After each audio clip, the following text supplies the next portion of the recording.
dydd i fod ar wefusau pawb, dyna yw ei nod. Dair yn ni am i'r dydd nesau,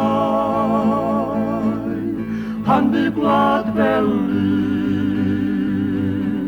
am i'r iaith barhau.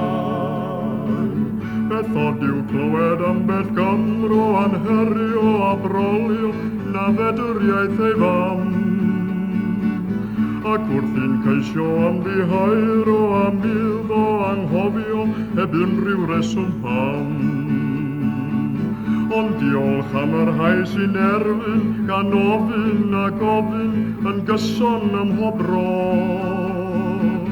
Paham a chaiff yr iaith ei pharchu a'r Cymru'n cael mynu a'i harfer hi bob tro.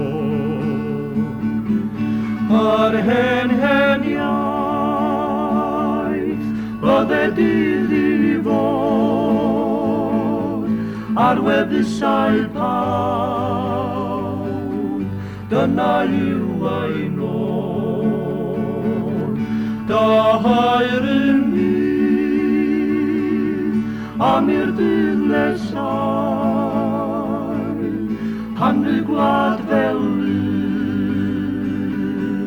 am i'r iaith barhau.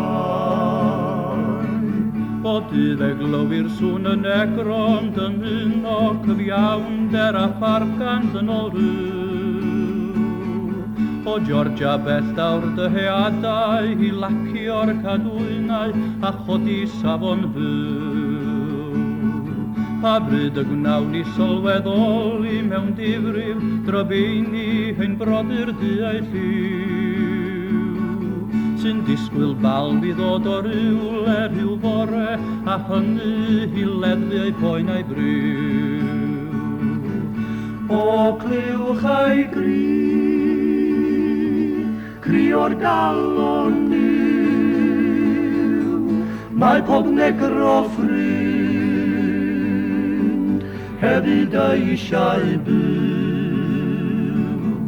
O Georgia bell ac o Affrig draw, mae y duau liw angen help dylaw. O pan na welodd y drienni drwy sylwi mae ffwlfri yw'r rhyfel dwedwch pan. A ddiben ffrindiau sydd i'r brwydro a'r clwyfo malurio sydd heddiw yn Vietnam. O dydd e glywir sŵn y gofid a'r erlid o blegid y dioddef yn rhywban. Ond diolch am yr rhai sy'n credu hynny mae caru ein gilydd yw ein rhan. Mae'r ifanc rai wedi hyrwio i'r gwynt, hen esgusion saf,